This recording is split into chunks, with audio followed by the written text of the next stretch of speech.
자, 오늘 호세아 강해는 8장 8절에서부터 14절까지 있는 말씀 가지고 저희가 애굽으로 다시 가리라 라는 주제로 우리 하나님 말씀 듣도록 하겠습니다. 영어로는 They shall return to Egypt 라고 제목을 했고요. 우리 하나님 말씀 같이 볼게요. 제가 한 절 읽고 여러분도 한 절 읽고 교독하겠습니다. 우리 마지막 절은 함께 봉독합니다. 이스라엘은 이미 삼키웠은 즉 이제 열국 가운데 있는 것이 기뻐하지 아니하는 그릇 같도다. 저희가 홀로 처한 들나귀처럼 아수르로 갔고 에브라임이 값주고 연애하는 자들을 얻었도다. 저희가 열방 사람에게 값을 주었을지라도 이제 내가 저희를 모으리니 저희가 모든 방백의 임금에 지어진 짐을 인하여 쇠하기 시작하니라. 에브라임이 죄를 위하여 제단을 많이 만들더니 그 제단이 저로 범죄케 하는 것이 되었도다. 내가 저를 위하여 내 율법을 만 가지로 기록하였으나 저희가 관계없는 것으로 여기도다.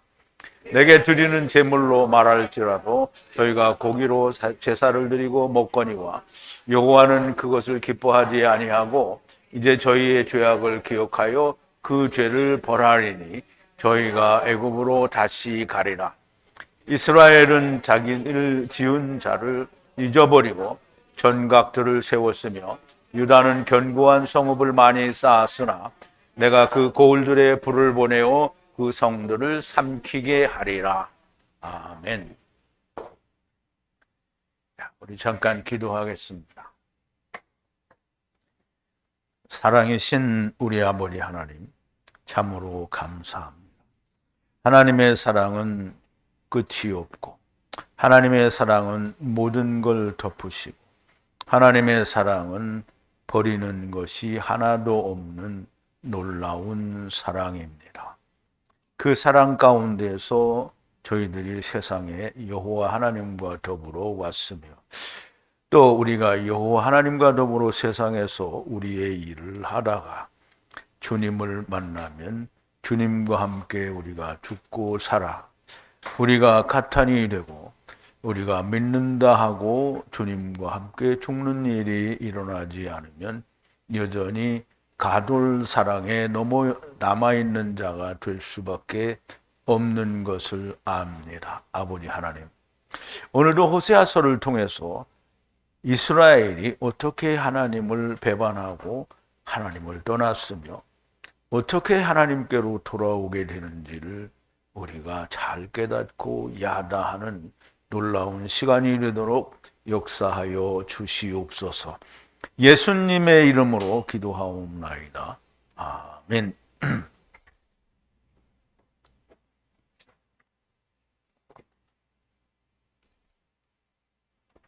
저희가 애굽으로 다시 가리라 그랬는데요. 애굽은 우리 이제 항상 생각할 때 애굽은 지금 물리적으로 있는 이집트. 물론 이제 구약 시대에는 거기가 애굽이 맞아요. 그런데 이제 우리가 잘 이해를 해야 될 거는 이스라엘이 전부 가나안 땅에 입성을 하게 되죠. 그러니까 물리적으로는 다 들어가게 된단 말이에요. 그러면 가나안 땅이 하나님의 나라가 못 되면 가나안 땅은 세상이 되는 거예요.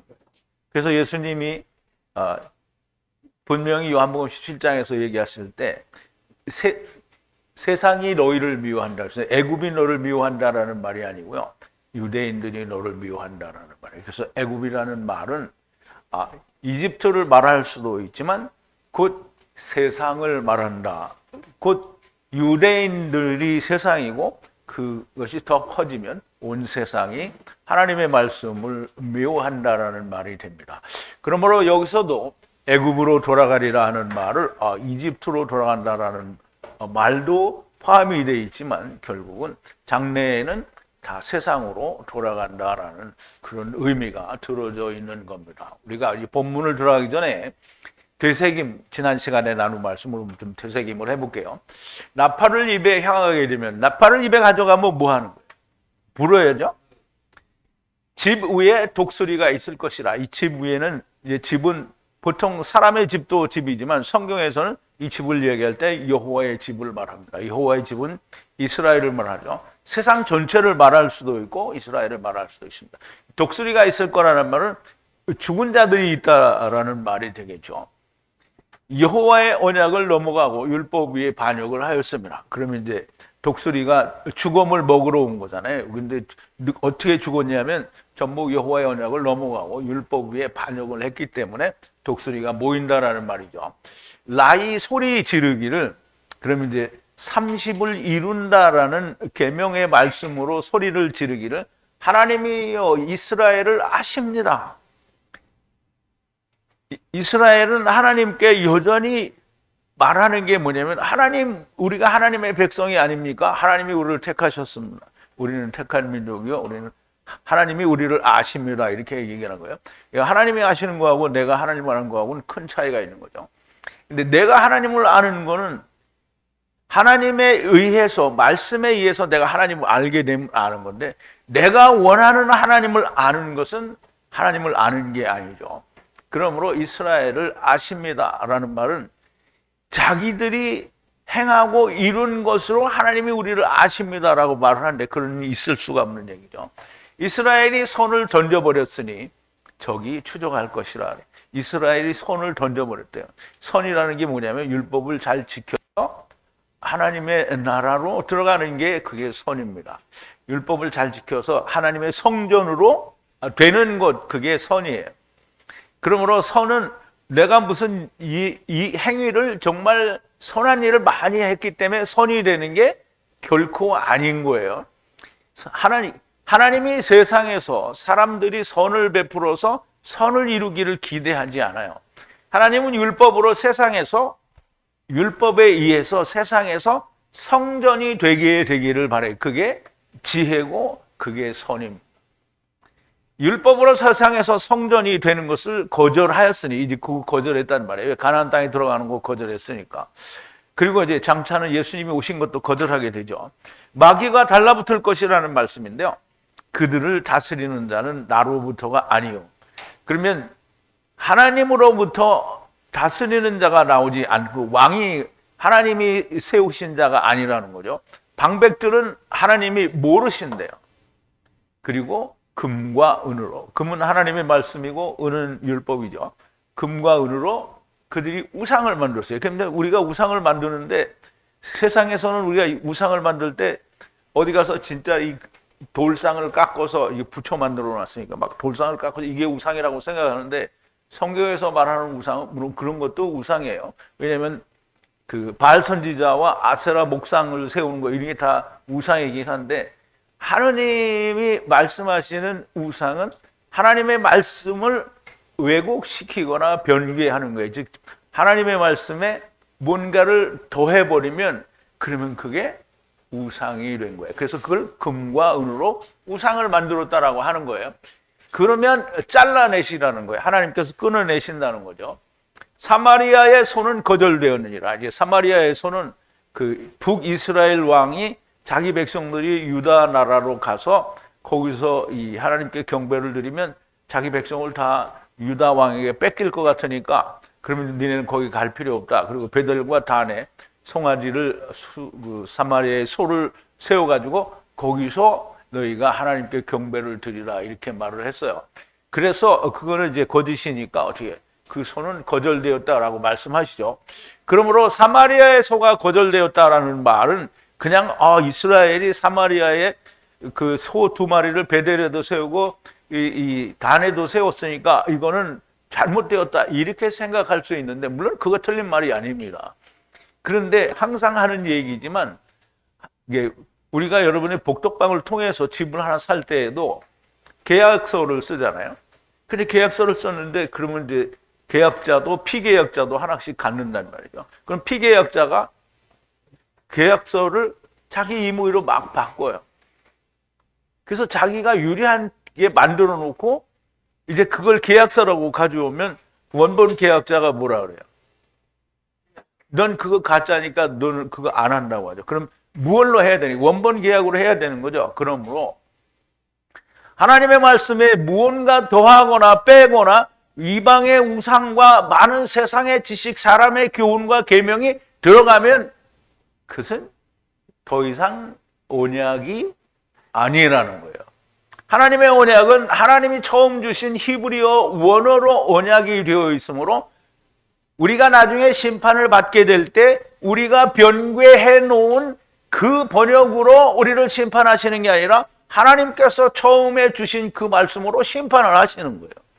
그러므로 너무나 명백하게 사마리아의 손은 거절되었고요. 나의 진노가 뱀에 있으니 언제까지 깨끗할 수 없으리라 하는 거예요.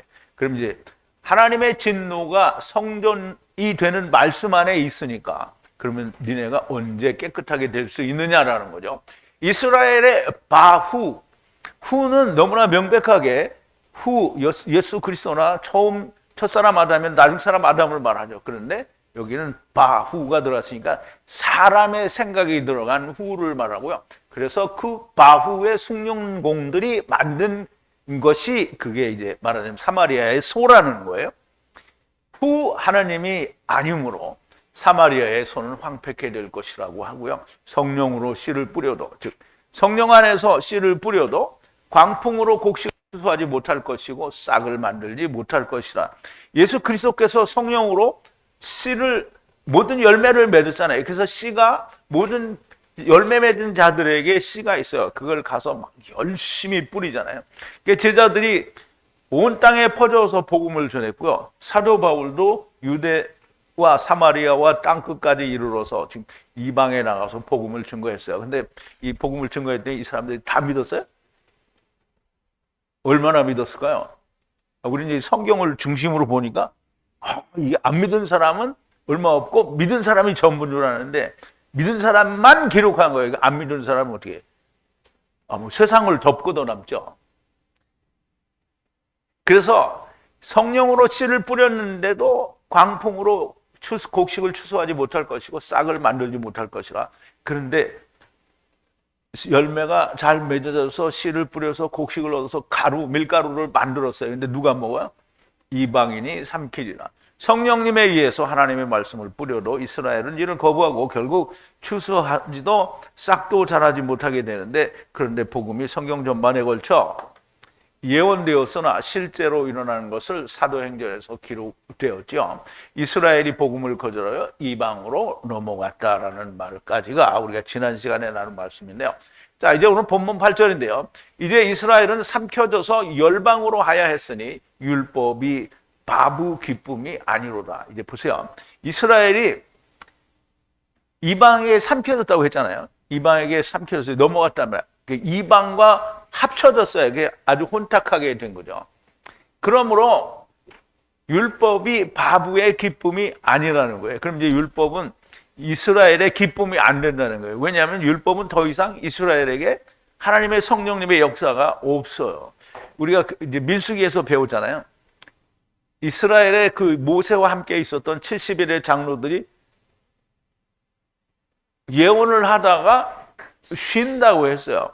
그럼 예언을 하다가 쉬는 건 유대 나라에는 더 이상 성령님의 역사가 없다라는 거예요. 그러니까 율법이 있어도 어떻게 해요? 기쁨이 안 된다라는 말이에요. 이제 이스라엘은 하나님으로부터 버려져서 이방과 같은 천하만민이 되었으니 그렇죠. 자, 창세기 4장, 우리가 잘 아는 가인의 얘기잖아요. 땅이 입을 벌려 네 손으로부터 네 아우의 피를 받았은즉 네가 땅에서 저주를 받으리니 네가 밭을 갈아도 땅이 다시는 그 효력을 내게 주지 아니할 것이요. 보세요. 땅을 가는 게 뭐 율법을 가는 거죠. 그런데 효력을 주지 않는데 너는 땅에서 피하며 유리하는 자가 되리라. 가인이 여호와께 구하되 죄의 벌이 너무 중하여 견딜 수 없나이다. 주께서 오늘 이 지면에서 나를 쫓아내시온즉 내가 주의 낯을 배우지 못하리니 내가 땅에서 피하며 유리하는 자가 될지라 나를 만나는 자가 나를 죽이겠나이다. 여호와께서 그에게 이르시되 그렇지 않다. 가인을 죽이는 자는 벌을 7배나 받으리라 하시고 가인에게 표를 주사 만나는 누구에게든지 죽음을 면케 하시니라. 이제 표를 준다라는 말은 표는 너무나 명백하게 표적이에요. 표적. 근데 그 표적의 그러니까 말하자면 그 표적이 말하는 궁극적인 그 끝이 누구예요? 예수님이죠. 그럼 예수님을 준다는 말은 가인은, 그러니까 가인이 아벨을 죽인 거는 창세기 4장에서지만 그거는 제가 창세기를 처음 강의할 때도 얘기했는데요. 세월이 지난 후에, 세월의 끝에라고 했으니까 언제냐면 예수님이 오셨을 때를 얘기를 하는 거예요. 그러니까 예수님을 죽였어요. 그리고 나서 쫓겨나는 거잖아요. 열방에 흩어지는 걸 말하는 거예요. 그럼 열방에 흩어지면, 열방에 이스라엘이 멸망되고 나서 열방에 흩어지면, 그러면 뭐가 없어요? 땅이 효력을 안 준대요. 그러면 이제 땅이 효력을 안 주는데 언제까지 안 주냐면 예수 그리스도가 오실 때예요. 그럼 예수님이 오셨다가 다시 오시는 때는 언제예요? 공중재림하실 때를 말하는 거죠. 그때까지 유리하는 자가 된다는 거예요. 그러면 그때 체질할 때 말하자면 어린 양의 혼인잔치가 우리가 그 체질하는 거라고 얘기를 했잖아요. 타작마당의 체질, 그러니까 어린 양의 혼인잔치. 그게 막 체질을 하잖아요. 우리 계시록에서 다 배웠죠. 막 체질을 하는 거예요. 체질하는 걸 뭐라 그랬죠? 푸시하는 거예요. 열심히 더 믿으라고 푸시하는 거예요. 근데 푸시하는데 푸시해서 잘 되는 사람들이 있고 안 되는 사람이 있다는 말이죠. 그럼 안 되는 사람은 어디로 가는 거예요? 메시아 왕국에 들어가는 거고요. 푸시해서 잘 되는 사람은 어떻게 해요? 들림을 받게 되죠. 들림을 받는다는 말은 뭐 산몸으로 들림을 받는다는 뜻도 될 수 있고 아니면 죽었다 다시 살아나는 것도 될 수가 있는 거예요. 그래서 표를 받기까지, 즉 이방인의 때, 즉 이방인의 충만한 수가 차기까지 땅의 효력을 누구에게 안 준다고요? 유대인들에게, 이스라엘에게 안 준다는 거예요. 그러니까 지금 이스라엘이 아무리 빌고 또 빌어도 메시아를 줘요, 안 줘요? 안 주죠. 아니 왔다 가는데 어떻게 또 줘? 야, 율법의 기구들은 바보의 기쁨이 되지 못한다는 거예요. 율법이 아무 효력이 없다라는 말이고요. 모든 구약 성경에서 이스라엘이 여호와께 돌아온다라는 말씀은 주님의 재림 때, 타작마당 때를 말하는 거죠. 아모스 9장에 보면 보라 주 여호와 내가 범죄한 나라에 주목하여 진면에서 멸하리라. 그러나 야곱의 집은 완전히 멸하지는 아니하리라. 이는 여호와의 말씀이니라. 내가 명령하여 이스라엘 족속을 만국 중에 체질하기를 곡식을 체질함같이 하려니와 그 한 알갱이도 땅에 떨어지지 아니하리라. 그럼 이제 우리가 이제 잘 보세요. 우리는 이 타작마당 그리고 어린 양의 혼인잔치가 타작마당이에요. 여러분들 그건 충분히 이해가 되셨을 거예요. 그런데 이거는 유대인들만을 위한 체질이다 이렇게 생각하면 빵점이죠. 그러면 이방인들은 체질도 안 해요? 이방인들은 그냥 버리는 거예요? 아니죠.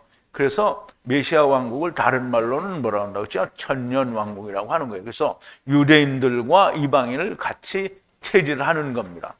그래서 체질하여 한 알갱이도 땅에 떨어지지 아니하리라. 물론 이제 체질해서 걸려진 사람은 안 떨어져요. 그런데 안 빠진 사람들은 다 뭐예요? 남은 자라고 했죠.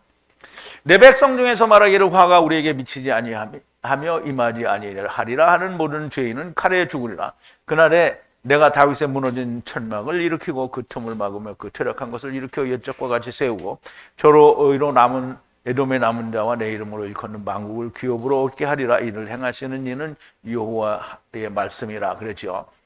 그러면 너무나 명백하게 주님의 공중재림, 즉 어린 양의 혼인잔치 때 타작마당에서 체질을 하게 되는데 그때에까지 뭐냐고? 그때까지 역사가 없다라는 거예요. 성령님의 그 역사가 없다라는 거죠. 그러므로 이스라엘의 기구들, 율법은 기쁨을 주지 않는다는 거예요. 땅이 효력을 주지 않는다. 조금 아까 본 건데요. 땅이 그러니까 네가 밭을 갈아도 땅이 다시는 효력을 주지 아니할 것이요 너는 땅에서 피하며 유리하는 자가 되리라. 그래서 우리가 성경을 창세기 4장도 너무 똑바로 잘 이해를 해야 성경의 맥이 이어지고 다 풀어지는 거예요. 자, 9절인데요. 그들이 들나귀는 이제 그들이죠. 그들은 이 이스라엘과 들나귀는 이스라엘 말하는데요. 이스라엘과 그리고 에브라임은 그들이 이제 에브라임이에요. 그들이 들나귀는 홀로 아수르로 올라갔고 라부 에브라임은 사랑하는 자를 돈으로 고용했도다라고 하는데요. 자, 그들인데요. 햄이죠. 그들은 올라갔는데요. 아수르로 올라갔어요. 누가? 들나귀가, 야생당나귀 혹은 들나귀가 그렇게 올라갔어요. 그리고 나뉘어졌다는 날라간. 그리고 라브 에브라임은 자기가 사랑하는 자를 돈을 주고 샀다라는 말이에요. 돈을 주고 샀다라는 말이에요.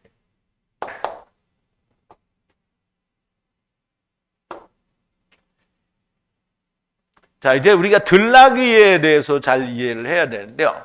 들나귀는 하갈이 이제 사라에게 쫓겨나서 이제 그 광야로 쫓겨났죠.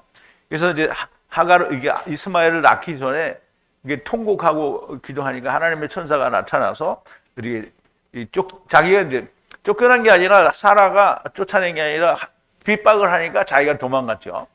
도망가니까 어떻게 너 아들을 낳을 건데 이스마엘이라 하라 하고 너는 돌아가서 네 주인의 소아에 복종하라 이렇게 됐거든요. 근데 아기를 낳으면 이제 율법이 복음을 핍박하니까 나가라고 하죠. 그래서 이제 쫓겨나게 되는데, 근데 어쨌든 여기서 뭐라고 했냐면 이스마엘이 들나귀 같이 된다고 했어요. 형제들의 동방에서 살리라 하면서 들나귀 같다고 그랬어요. 자, 보세요. 창세기 16장인데요. 8절에 가로되 사례의 여종 하가라 네가 어디서 왔으며 어디로 가느냐. 그가 가로되 나는 나의 주인이요 사례를 피하여 도망하나이다. 이제 자기가 도망온 거예요. 여호와의 사자가 그에게 이르되 네 여주인에게로 돌아가서 그 수하에 복종하라. 여호와의 사자가 또 그에게 이르되 내가 네 자손으로 크게 번성하여 그 수가 많아 셀 수 없게 하리라. 여호와의 사자가 또 그에게 이르되 내가 잉태하였은즉 아들을 낳으려니 그 이름을 이스마엘이라 하라. 이는 여호와께서 내 고통을 들으셨음이라. 그가 사람들 중에 들나귀 같이 되리니 그 손이 모든 사람을 치겠고 모든 사람의 손이 그를 칠지며 그가 모든 형제의 동방에서 살리라 그랬어요. 그러면 누가 들나귀라고요? 이스마엘이요. 이스마엘은 누구를 얘기하죠? 우리가 이제 이삭을 복음이라고 얘기하고 이스마엘을 율법이라고 얘기하죠. 그러면 이제 야곱이 복음이고 에서는 율법인 거예요. 그럼 이제 이삭과 이스마엘 관계는 야곱과 에서와의 관계가 똑같은 거예요. 자, 멸망받을 북이스라엘은 율법에 속한 자, 즉 자기가 원하는 대로 하나님의 말씀을 이제 만들어서 섬긴 자들을 말하고요. 그리고 그 북이스라엘은 이제 멸망받았죠. 그리고 값을 주고 사랑하는 자를 산 자는 에브라임이라고 하였으니 율법을 지킨다면서 자기가 좋아하는 것을 찾는 자들이 이스마엘이고요. 에브라임은 북이스라엘을 제외하면 남유다를 말한다라고 우리가 이야기할 수 있습니다. 특별히 구별해 말씀하셨으나 북이스라엘이 먼저 멸망을 받지만 유다도 예수님이 오신 뒤에 멸망을 받게 되죠. 에브라임은 북이스라엘과 구별하여 말씀하시지만 결국 멸망을 받는 그 모든 이스라엘을 말씀하시는 것으로 우리가 보아도 틀림이 없을 거라고 생각합니다. 자, 10절인데요. 또한 열방에게 주었으므로 이제 왕들과 방백들이 작은 짐을 더럽힌 것을 모으느니라 그랬는데요. 이제 우리는 하나님 앞에 범죄하면 아버지여 제가 큰 죄를 범하였나이다 이렇게 하죠. 근데 여기는 큰 죄가 아니에요. 그냥 작은 죄예요. 작은 죄. 반역이 그렇게 우리는 반역했으니까 엄청 큰 죄. 근데 반역을 했으니까 유다가 어떻게 했어요? 너무 큰 죄를 져서 황송하니까 어떻게 했어요? 가서 자살했죠.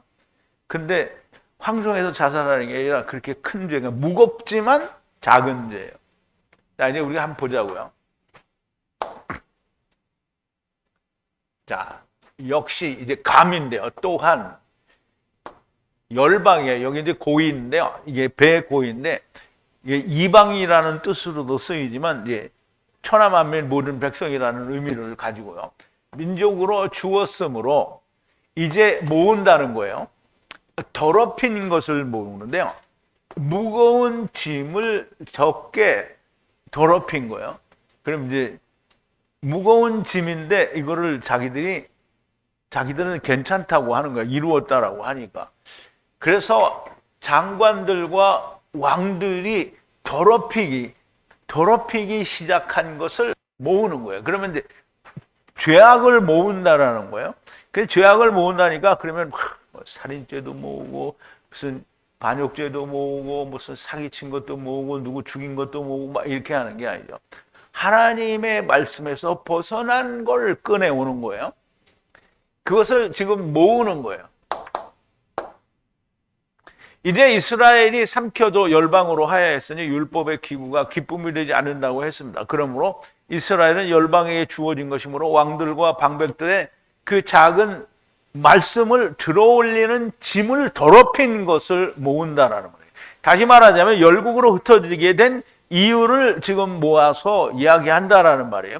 창세기 4장에 의하면 예수 그리스도를 죽인 것, 아벨을 죽인 것이 그 이유인 것으로 보여지는데요.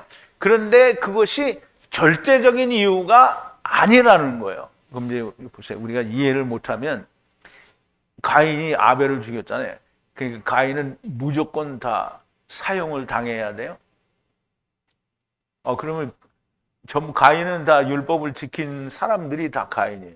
어떤 특정한 이름을 가진, 가령 예를 들어서 저기 미국에 살다 여기 한국에 와서 주댕이 풀고 있는 이춘우 목사가 저거 가인이다. 그럼 내가 가인이다. 이 가인이 아닌 거예요. 가인은 이스마엘 또는 에서 혹은 선악을 알게 하는 나무를 먹은 율법 아래 매여 있는 모든 자가 다 가인이에요. 근데 그 가인이 누구를 죽였어요? 아벨을 죽였단 말이에요. 아벨은 너무나 단순하게 한 사람이죠. 누구예요? 예수 그리스도를 죽였단 말이죠.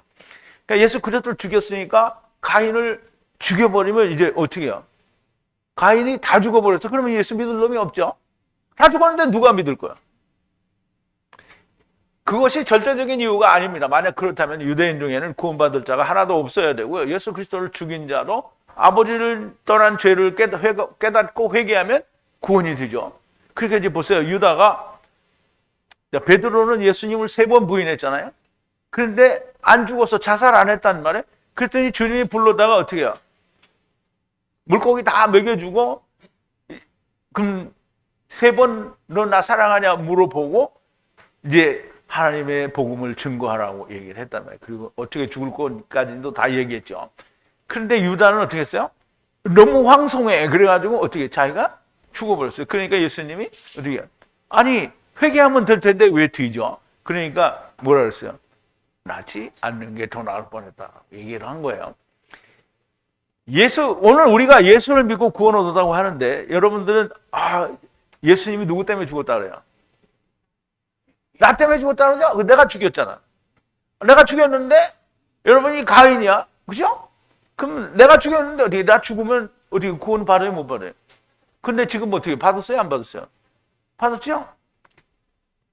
예수가 반역을 했어도 가인이 아벨을 죽였어도 회개하고 깨닫고 회개하여 믿으면 구원이에요. 예수 그리스도는 한 번 죽으심으로 말미암아 세상을 다 심판해서 없애버리면 어떻게 구원받을 자가 없는 거죠. 근데 여호와 이름의 사대는 뭐예요? 4번째까지 구원한다는 거잖아요. 다 구원한다는 거예요. 그래서 우리가 주님을 죽였다고 하고 믿음으로 함께 죽고 살아서 구원을 받는 거 아닙니까? 그런데 아무도 예수 그리스도의 십자가의 이루심을 믿지 않는다는 거예요. 누가? 호세아서에서 그렇다라는 거예요. 이스라엘이 그렇다라는 말이에요. 11절인데요. 에브라임의 죄를 위한 제단이 증거하더니 죄를 위한 라브 제단으로 하야 하느니라 그랬어요. 이제 우리말 번역에는 범죄하느니라 그랬는데 그런 말은 없고요.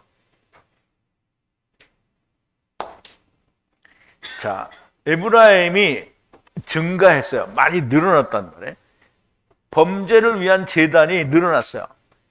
그러니까 무슨 일만 나면 범죄로 말미암아 제단에서 희생을 드리는 거예요.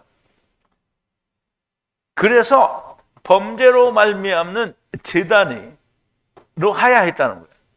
그게 무슨 말이냐면 잘 이해를 해야 돼요. 율법을 지키는 자들은 율법에 의해서 구원을 받아요. 근데 뭘 보고 구원을 받냐면 히브리서에 보면 뭐라 그랬죠? 믿음의 조상들이 뭘 보고 고백을 했다 그랬어요. 뭘 보고? 멀리서 보고 고백을 했어요. 뭐라고 고백한다고요? 나그네라고 고백을 한다는 거예요. 그럼 나그네라고 고백을 했다라는 말은 뭐예요? 하나님 나라에서 내가 여기 왔다라는 걸 고백한다는 거예요. 자, 보세요. 빗나간 죄로 말미암는 제단으로 라브들이 하야한다는 거예요. 라브는 30을 이루자고 하는 인생들이 그렇게 자꾸 그걸로만 해야 한다는, 그러면 예수 그리스도로 넘어가는 게 없다는 거예요. 그러니까 율법에 머물러 있는 거예요. 무슨 말인지 이해 갔어요? 안 간 것 같은 사람이 있는 것 같은데요. 자, 북이스라엘은 먼저 멸망하게 될 것이고요. 에브라임은 곧 자기가 좋아하는 것으로 하나님을 믿는 자들은 죄를 위하여 제단을 만드는 것이 증가하게 되므로 그 이상 발전, 곧 예수 그리스도에게 들어가는 것이 하야하지 않아요. 그러니까 이스라엘은 예수님이 왔어도 예수 그리스도 안에 들어가지 않죠. 그냥 여전히 율법의 제단을 그대로 유지하고 있다라는 말씀을 하는 겁니다. 이 말은 오셔서 이루신 주님을 믿지 않는다라는 말씀이 됩니다. 자, 12절인데요. 라브에게 율법을 풍성하게 만 가지로 기록하였으나 이방인과 같이 생각하는도다라고 했어요. 자, 율법을 풍성하게 많은 수로 그랬는데, 이거를 번역은 율법을 만 가지로 얘기했어요. 근데 이제 풍성하다, 많은 풍성한 큰 수로 라브 이제 기록을 했단 말이죠. 또 기록하고 기록했다라고 하는데, 물론 두 번 기록이 되겠죠. 말하자면 처음과 나중에 기록이 되는데요. 그러면 하나님의 말씀은 정말 풍성해요. 풍성하다라는 말은 열매를 맺을 수 있는 말씀이라는 거예요. 우리가 씨를 뿌려서 열매를 많이 맺으면 어떻게 풍년이라고 하죠. 그럼 풍성하다고 하는 거예요. 그래서 뭐든지 여유가 있고 많고 풍성한 것을 우리가 풍성하다고 하는데, 풍성한 율법을 줬어요. 그러니까 율법이 풍성하게 할 수 있는 거라는 거예요, 없는 거라는 거예요? 있는 거라는 거죠. 그렇게 기록하고 기록했는데 이 인간들이 생각하기를 어떻게 했냐면 이방인과 같이 생각했다는 거예요. 이방인처럼 생각했다는 거예요. 그러면 율법에 대하여 이방인들은 어떻게 생각했어요? 아, 그런 게 뭐가 있어? 그러니까 예수 안 믿는 사람들이 하나 성경을 가지고 얘기하면 뭐라 그래? 다 신화라 그러죠. 그리고 이제 어디서 다 뺏겼다고 그래요. 자기들은 뭐 개뿔도 모르는 주제에 다 뺏겼다고 그래요. 그러니까 이제 세상에서 신학을 하는 사람들 중에는 성경이 짜깁기 문서다 이렇게 말하는 사람들 많이 있어요. 근데 성경은 누가 기록했다고요?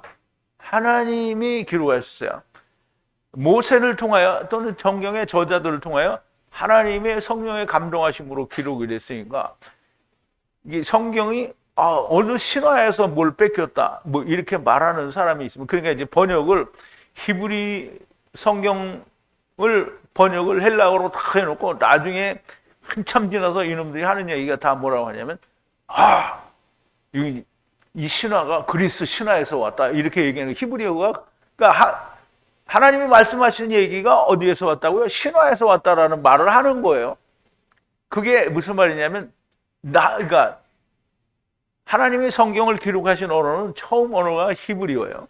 근데 거기에서 창세기 11장에서 하나님의 말씀이 혼잡하게 됐잖아요. 그러면 이슈의 언어는 하나님이 보존하고 나머지는 다 흩어진 거잖아요. 그런데 나머지는 다 흩어졌으면 아람어가 됐든 무슨 어느 나라 말이 됐든지 상관이 없어요. 다 어디에서 간 거예요? 셈족어에서 간 거예요. 말하자면 히브리 원어에서 간 거라는 말이죠. 그런데 그게 막 몇백 년이 흐르고 그랬는데 이 히브리어하고 아람어하고 너무 비슷해. 그러니까 이 단어가 아람어에서 왔다는 거야. 이게 무슨 똥단지 같은 소리를 하는 거죠. 정말 말도 안 되는 소리를 하는 거예요. 그러니까 이제 우리나라 사투리도 그렇잖아요.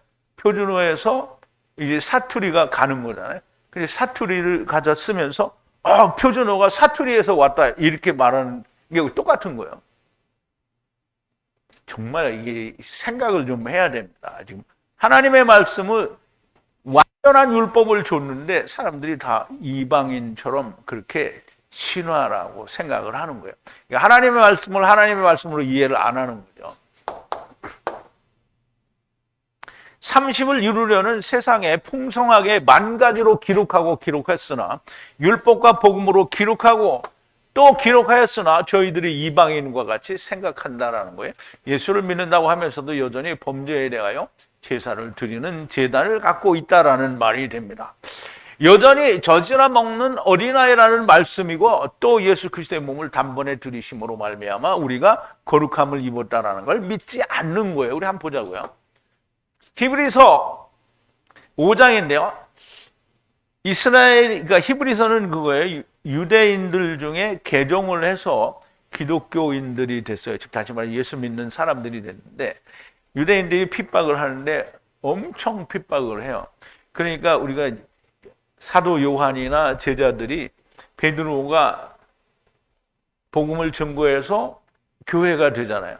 그런데 이 교회가 됐는데 이방인들이 쫓아오잖아요. 예수님이 그러니까 바울이 갈라디아 교회든지 이 소아시아 지역에 많은 교회를 세웠는데 라오디게아 교회나 이렇게 다 세웠는데 이 교회 중에 진짜 쓸만한 교회가 하나밖에 없잖아요. 빌라델 교회. 왜 그래요? 전부 가가지고 그러니까 유대인들 중에 믿는다고 하는 수만 명의 사람들이 율법에 열심히 해. 그러니까 이놈들이 전부 가서 예수 믿는데 너 율법도 지켜야 된다. 이렇게 말을 한 거예요. 그래서 그게 핍박이죠. 그게 핍박이에요. 이렇게 생각한 거예요. 그래서 이 히브리 편지를 받는 사람들에게 지금 히브리서 기자 사도 바울이라고 보여지는데요. 멜기세덱에 관하여는 우리가 할 말이 많으나 너희의 듣는 것이 둔함으로 해석하기 어려우나 때가 오래므로 너희가 마땅히 선생이 될 터인데 너희가 다시 하나님의 말씀의 초보가 무엇인지 누구에게 가르침을 받아야 할 것이니 젖이나 먹고 단단한 식물은 못 먹을 자가 되었도다. 대저 젖을 먹는 자마다 어린아이니 의의 말씀을 경험하지 못한 자요. 단단한 식물은 장성한 자의 것이니 저희는 지각을 사용함으로 연단을 받아 선악을 분별하는 자들이라. 사람들이 이 선악을 분별한다니까 자기들 기준에서 이건 착한 일, 이건 나쁜 일, 이걸 분별한다라는 걸로 하는데요. 선과 악을 분별하는 건 하나님의 선과 하나님이 말씀하시는 악을 분별할 수 있다라는 얘기를 하는 거지 세상에서 이건 선하고 이건 악하다라는 거를 하는 게 아니에요. 하나님 말씀하는 자기 스스로는 그걸 하게 세상에 온 거예요. 근데 나 스스로는 선악을 내가 판단해 보니까 완전한 선에 이룰 수가 없더라 인간이. 그러니까 우리는 실패작이다라고 생각을 하게 되면 그러면 율법에 의해서 자기가 온전한 걸 깨달은 거예요. 그런데 다 자기가 옳다라고 하는 것으로 가는 거예요. 그래서 율법은 단단한 식물을 먹은 자가 아니고요. 못 먹을 자가 율법에 머물러 있는 자예요. 그래서 지금 사도 바울이 히브리 교회에 이렇게 말하는데요. 이제 11장에 가면 10장이죠. 10장에 가면 예수 그리스도로 말미암아 어떻게 우리가 거룩함을 입었는지를 이야기하는 거예요. 히브리서 10장 1절인데 율법은 장차 오는 좋은 일의 그림자요 참 형상이 아니므로 해마다 늘 드리는 바 같은 제사로는 나오는 자들을 언제든지 온전케 할 수 없느니라. 그렇지 아니하면 섬기는 자들이 단번에 정결케 되어 다시 죄를 깨닫는 일이 없으리니 어찌 드리는 일을 그치지 아니하였으리요. 그러나 이 제사들은 해마다 죄를 생각나게 하는 것이 있으니 이는 황소와 염소의 피가 능히 죄를 없이 하지 못함이라. 그러므로 세상에 임하실 때 가라사대 하나님이 제사와 예물을 원치 아니하시고 오직 나를 위하여 한 몸을 예비하셨도다. 전체로 번제함과 속죄제는 기뻐하지 아니하시나니 이에 내가 말하기를 하나님이여 보시옵소서 두리마리 책에 나를 가리켜 기록한 것과 같이 하나님의 뜻을 행하려 왔나이다 하시니라. 위에 말씀하시기를 제사와 예물과 전체로 번제함과 속죄제는 원치도 아니하고 기뻐하지도 아니하신다 하였고 이는 다 율법을 따라 드리는 것이나 그 후에 말씀하시기를 보시옵소서 내가 하나님의 뜻을 행하려 왔나이다 하셨으니 그 첫 것을 폐하시면 둘째 것을 세우려 하심이라. 이 뜻을 쫓아 예수 그리스도의 몸을 단번에 들이심으로 말미암아 우리가 거룩함을 어떻게 얻었노라. 그럼 이제 보세요. 우리가 거룩함을 얻을 거다? 얻었노라. 그럼 이제 얻었노라. 이제 보죠. 그러면 이제 율법은 장차 오는 좋은 일의 그림자요 참 형상이 아니라. 그럼 율법으로는 우리가 거룩하게 될 수 있다라는 거예요? 없다는 거예요? 없다라는 거죠. 그래서 예수님이 오셔서 자기를 십자가에서 들이심으로 단번에 우리가 거룩함을 입었다. 그럼 우리가 거룩함을 입었다라는 거는 예수님이 죽었는데 우리가 왜 거룩해져요? 네? 그러니까 이제 그게 전제가 안 되면 안 되는 거예요. 그러니까 거룩함을 입었다라는 말은 전제가 내가 예수님과 함께 죽었다. 그리고 다시 살았다라는 게 이루어진 사람이 거룩함을 입은 거예요. 그러면 이제 안 믿고 그냥 죽은 사람은 어떻게? 거룩함을 아니 그렇게 하면 안 돼. 그럼 거룩함을 입을 거다. 입을 거다. 언제? 둘째 사망 때. 둘째 사망. 그래서 이거 믿지 않는 거를 말하는 거예요. 그러므로 날마다 회개하여야 한다라는 가르침은 예수님의 십자가에서 이루신 모든 것을 믿지 않는 것임을 알아야 됩니다. 자기는 죽은 적이 없고 주님만 죽으시기 때문입니다. 근데 성경에 곳곳에서 나오죠. 나는 안 죽어. 예수님 죽은 걸 믿어. 근데 아니 믿는 참 답답한 거죠. 믿는데 왜 안 죽어? 믿으면 예수님이 했던 얘기 또 하는데 이제 강을 건너갔어요. 그럼 예수님 강 길을 똑같이 가면 자기 건너가요, 안 건너가요? 건너가요. 근데 건너간 거 믿어요. 근데 보니까 시커먼 게 들어가면 푹 빠질 것 같아.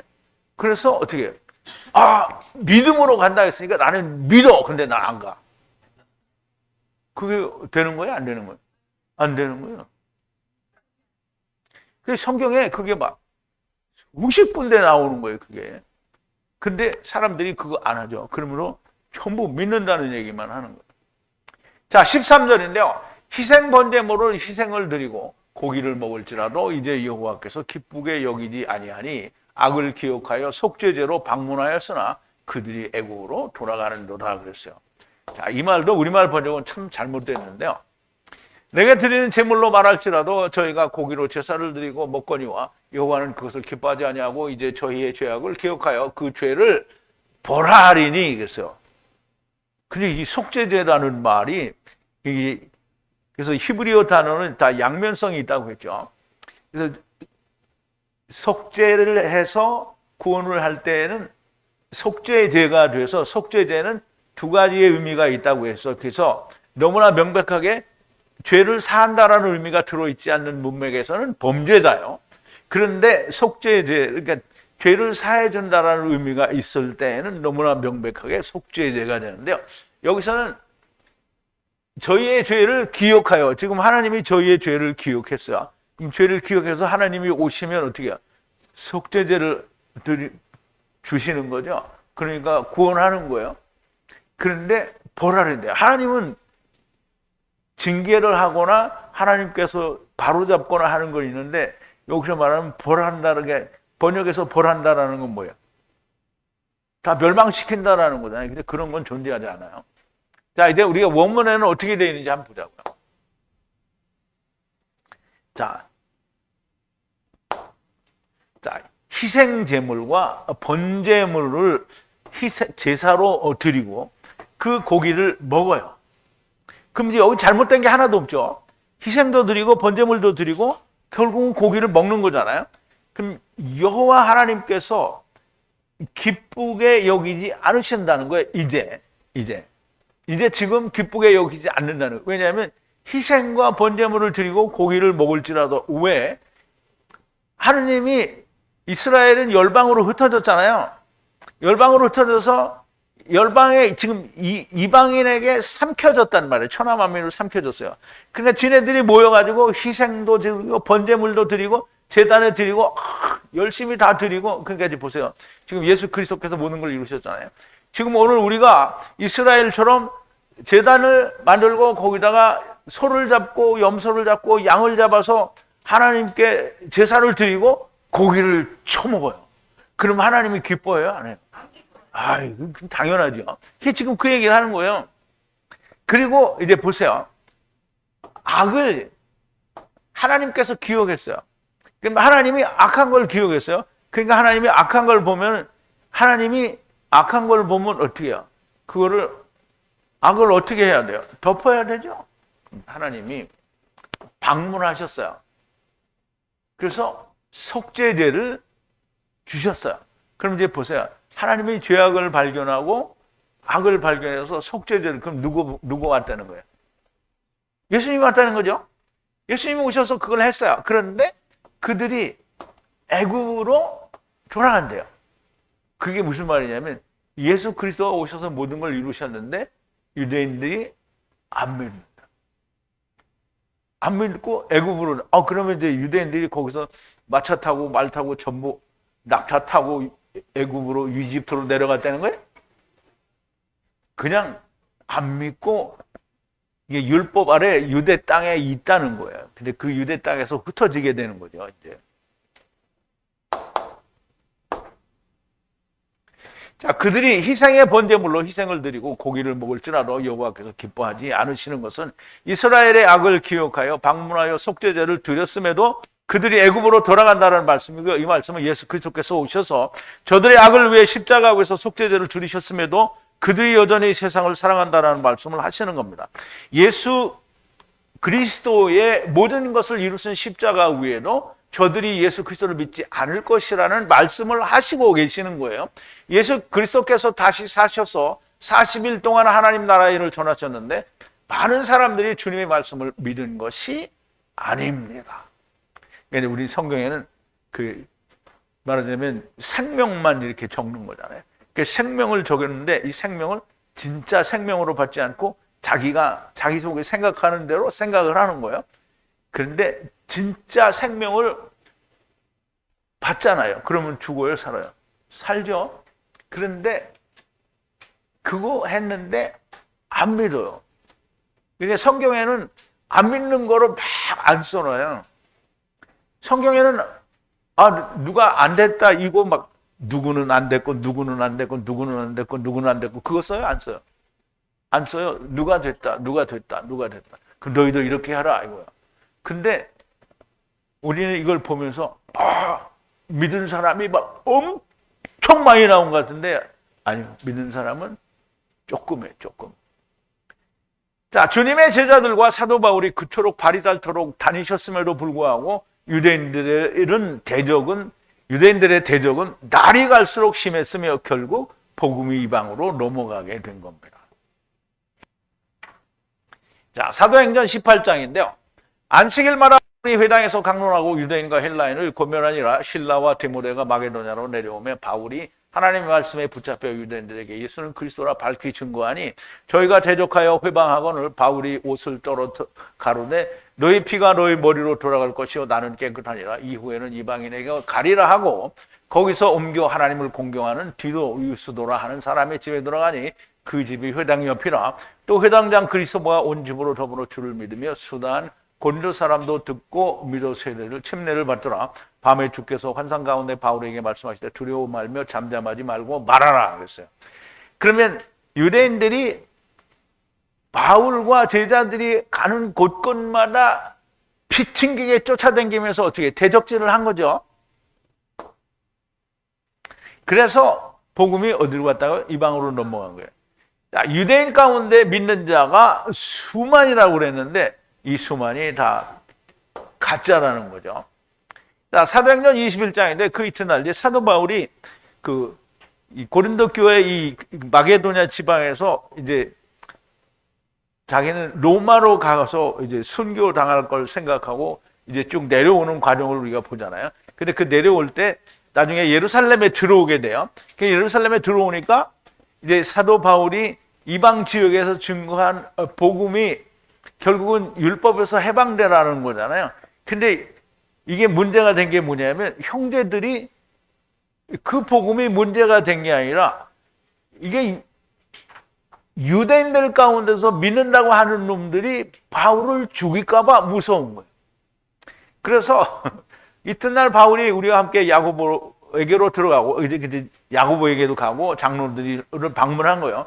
바울이 무난하고 하나님이 자기의 봉사로 말미암아 이방 가운데서 하신 일을 낱낱이 고하니 저희가 듣고 하나님께 영광을 돌리고 바울더러 이르되 형제여 그대도 보는 바에 유대인 중에 믿는 자 수명이 있으니 유대인의 믿는 자 중에 얼마라고요?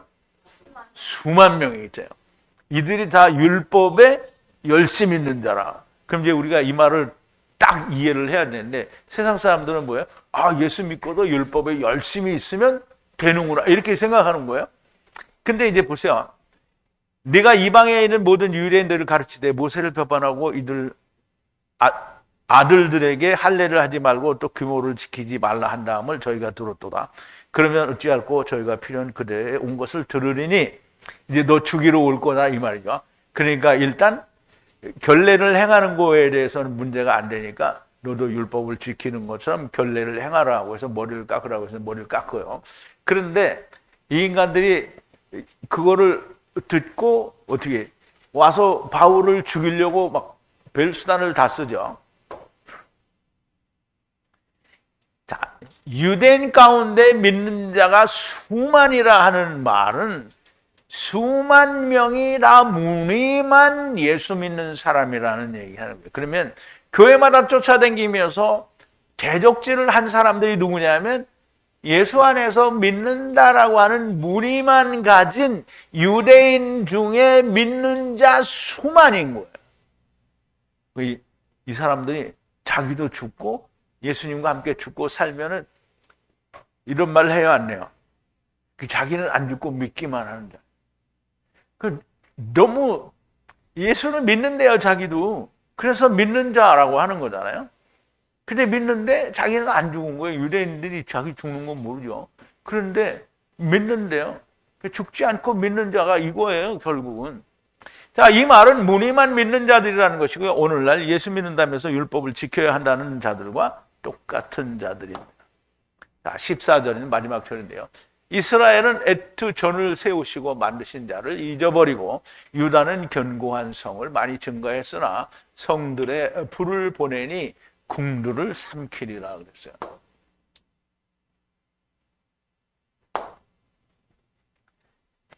이스라엘이 잊었어요. 잊어버렸단 말이에요. 뭐를? 처음과 나중에 성전을 세우신, 만들어서 세우신 그 하나님을, 그분을 잊어버렸다는 거예요. 그리고 유다는, 여기 이제 에브라임이라고 안 하고 유다라고 했죠. 그러니까 에브라임은 유다를 말하기도 하는 거예요. 자, 증가해서 성읍들이 증가하고, 그 다음에 그 성읍들과 요새, 견고한 요새인데요. 근데 이거를 많이 세웠어요. 그런데 하나님이 뭐냐면 애쉬를 보낼 거고요. 어디에? 성들에. 그리고 그 성들, 그 요새들을 삼킬 거라는 거예요. 불을 보내서 삼킨다는. 그러면 하고 있으면 불을 보내서 삼킬 필요가 있어요, 없어요? 그러니까 이놈들을 다 삼켜버린다는 거예요. 자, 이스라엘은 처음과 나중에 전을 세우시고 만드신 자 곧 여호와를 잊어버리고 유다는 견고한 자기의 성을 많이 증가하였으나 불을 성들에게 보내고 궁들을 삼키실 거라는 말씀인데요.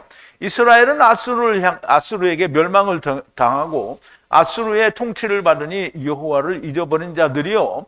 거기에 반해 유다는 여호와를 믿는다고 하면서 자기가 좋아하는 견고한 성을 많이 쌓았다라는 거고요.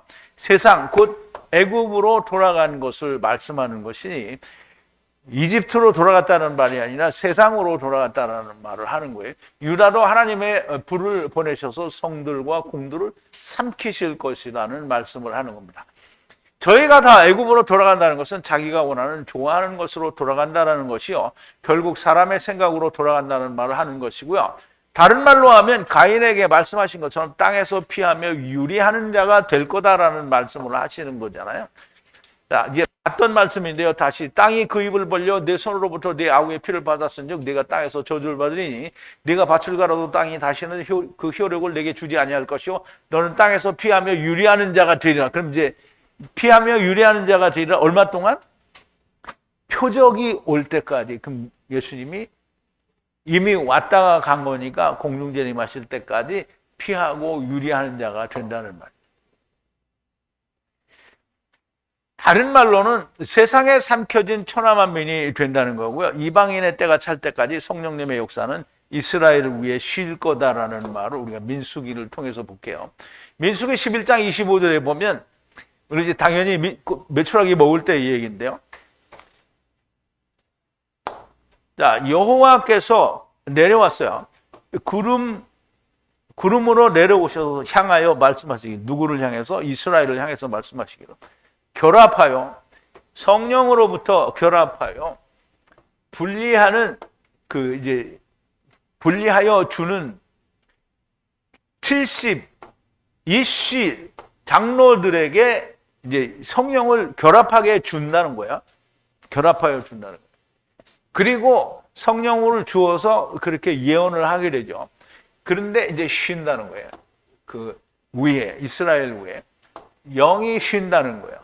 예언하시는 성령님께서 쉬시면서 더 이상 하지 않는다는 거예요. 그럼 이제 우리가 잘 이해를 해야 돼요. 여러분들이 제가 이렇게 얘기해도 쉽게 이해하시리라고 생각을 하고, 좀 매출하기는 뭐라고 했죠? 예수 그리스도라고 했죠. 예수 그리스도가 이제 오셔서 죽었어요. 그런데 이스라엘이 그거를 이사이에 끼어서 씹히기도 전에 어떻게 해요? 이스라엘이 저주를 받아서 멸망하죠. 그럼 이스라엘이 멸망을 당해요. 그러면 이제 민수기에서는 멸망을 안 당하지만 예수님이 오신 뒤에는 멸망을 당한다는 거예요. 그럼 멸망을 당하면 어떻게 해요? 성령님의 역사가 이스라엘에서는 쉰다는 거예요. 지금 이 얘기는 민수기에서 이야기하는데 우리가 물리적으로 볼 때는 그 당시에 일어난 일인데 이것을 장래의 이스라엘의 역사 가운데 메추라기가 오셔서 죽고 그리고 그들이 그걸 먹기도 전에 멸망당한다는 거예요. 왜? 잘 먹어서 구원을 받으면 다행이죠.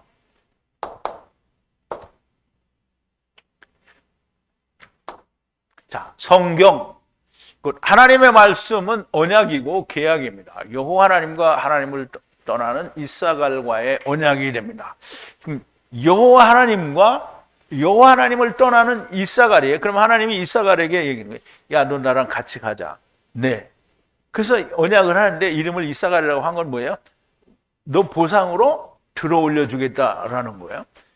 그러면 그 이사갈과 여호와 하나님 사이의 언약인 거예요. 이 언약은 히브리어로 기록이 됐고요. 이 언약을 번역한다면서 말할 수 없이 심각하게 손상이 되었어요. 사람과 사람이 맺는 계약에서도 한쪽이 일방적으로 몰래 수정해서 심한 손상이 되면 그 계약으로는 계약을 이행할 수가 없습니다. 지금 밑줄 쳐진 거는 여러분 원고하고 내가 다르기 때문에 그래서 밑줄을 쳤는데요. 오늘 아침에 조금 수정을 했는데 그래서 여러분 우리 문서화된 거 말고 PPT를 찾아보면 다 수정된 대로 다시 올려드렸습니다. 자, 맨 처음 계약 당사자인 하나님께서 어느 것으로 언약을 이행하실 겁니까? 하나님이 아까도 제가 잠시 설명을 드렸는데 하나님이 언약을 맺으셨는데 심판 때가 왔어요. 그러면 하나님이 사람이 변개해 놓은 더하거나 뺀 그리고 이방의 우상 신화가 엄청 들어가고 세상의 모든 지식과 학문이 엄청 들어가 있는 하나님이 당신께서 해놓은 게 하얀 거라고 하자고요. 사람이 바꿔놓은 게 이제 검은색이에요. 그러면 하나님이 심판을 하는데 하나님이 이 언약을 집에다 두고 왔어. 이걸로 심판하자. 이걸로 심판해? 근데 우리가 이거 알아야 돼요. 하나님의 말씀으로 심판을 하는데 사람이 번역해 놓은 거 가지고 심판을 안 해요. 그럼 이거 가지고 심판을 하는데 이것대로 안 됐으면 어떻게 되는 거야? 무조건 거절되는 거죠. 그러면 거절되면 뭐예요? 어디로 간다고요? 음부로. 그러면 그 무슨 사랑이라고요? 가돌사랑이죠. 가돌사랑. 맨 처음 계약 당사자인 하나님께서 어떤 것으로 언약을 이행하실 것인가? 사람이 더하고 빼서 심각하게 훼손된 계약서 하나님 앞에 내놓으면 하나님께서 훼손된 계약서로 그래 지금 아주 이렇게 심판하시겠느냐 이 말이에요. 사람과 사람 사이의 계약은 철저하게 이행하여야 하는데 어째서 하나님과 맺은 언약은 내 마음대로 더하고 뺀 심각하게 훼손된 것을 하나님께 내놓고 훼손된 대로 심판을 해주시기를 바라느냐 이 말이에요. 얼마나 미친 짓입니까? 이렇게 말해 주어도 이 말씀이 얼마나 심각한 건지 모르는 것은 구제가 불가능한 겁니다. 제발 하나님의 말씀을 심각하게 진중하게 듣고 행하는 사람이 되어야 됩니다. 여호와 하나님께서는 이미 말씀하셨습니다. 더하거나 뺀 언약은 효력이 없다라고 말씀하셨어요. 자, 이제 강해 때마다 보여드리는 건데 이건 100번, 1000번을 봐도 부족하지 않은 거예요. 신명기 12장 32절인데요. 모든 다바르죠. 그 다발은 뭐냐면 내가 여호와 하나님께서 명령하신 분리하라고 명령하신 에투바를 말하자면 아버지가 400세계를 내시는 사로잡아가는 말씀일 수도 있고요. 처음과 나중에 후가, 처음과 나중은 예수 그리스도잖아요. 예수 그리스도께서 사로잡아가는 말씀인 에투바는 나중 후를 말하죠. 나중 후에 들어갈 수 있도록 보호하고 행하라. 그런데 그렇게 하려고 하면 더하지 말고 그리고 빼지도 말라는 거예요. 더하거나 빼면은 들어갈 수 있다라는 거예요, 없다는 거죠. 그래서 요한계시록에서 하나님이 얘기하셨어요. 내가 이 책의 예언의 말씀을 듣는 각인에게 증거하노니 만일 누구든지 이것을 외에 더하면 하나님이 이 책에 기록된 재앙을 그에게 더하실 것이요 만일 누구든지 이 책의 예언의 말씀에서 제하여 버리면 하나님이 이 책에 기록된 생명나무와 및 거룩한 성에 참여하면서 제하여 버리시리라 그랬어요. 근데 이건 내가 한 얘기가 아니에요. 내가 이거 억지로 어디에서 뭐 탈무드에서 가져왔거나 무슨 이런 데서 내가 가져온 게 아니에요. 지금 우리가 보는 성경에서 지금 하나님이 이렇게 얘기하신 거잖아요. 근데 이 말에 대해서 사람들이 그러니까 번역 성경이 하나님의 말씀이다라고 말하는 사람은 완전하게 변괴된 계약서를 가지고 자기가 산 매물을 거짓으로 소유하려는 사람인 거예요. 너무나 명백하게 하나님이 얘기하신 거지 내가 이야기한 게 아니라는 거예요. 그러면 모든 것이 무효가 된다. 자, 언제나 간절한 마음으로 기도를 하면서 강해를 준비하고 기도하는 마음으로 강해를 합니다. 제발 더하지도 빼지도 않은 하나님의 언약으로 성령님께서 교회들에게 무슨 말씀을 하시는지 들리는 귀를 가진 분들이 많이 나오게 하나님께서 해주시기를 바라면서 이 강해를 드립니다. 기도하시겠습니다. 사랑이신 우리 아버지 하나님, 감사와 찬송과 영광을 돌립니다. 아버지 하나님, 오늘도 호세아를 통해서 이스라엘과 그리고 유다가 어떻게 하나님 앞에 범죄하고 무너졌는지 우리가 다시 한번 살펴봤습니다. 아버지 하나님, 하나님의 말씀을 고치거나 수정하면 더하거나 빼면 효력이 없다고 하셨는데 아버지 하나님, 사람들은 번역되고 첨가되고 더해지고 빼진 그리고 온갖 세상의 우상과 그리고 세상 학문과 지식이 첨가되고 더욱이 그 안에 사람의 계명과 교훈이 들어간 것을 하나님의 말씀이라고 우깁니다. 아버지 하나님, 너무나 명백하게 성경에서는 그것은 효력이 없다라고 말씀하셨습니다. 아버지 하나님, 하나님의 말씀이 들려지는 귀를 가진 사람들이 많이 나오게 하여 주시옵소서. 예수님의 이름으로 기도하옵나이다. 아멘.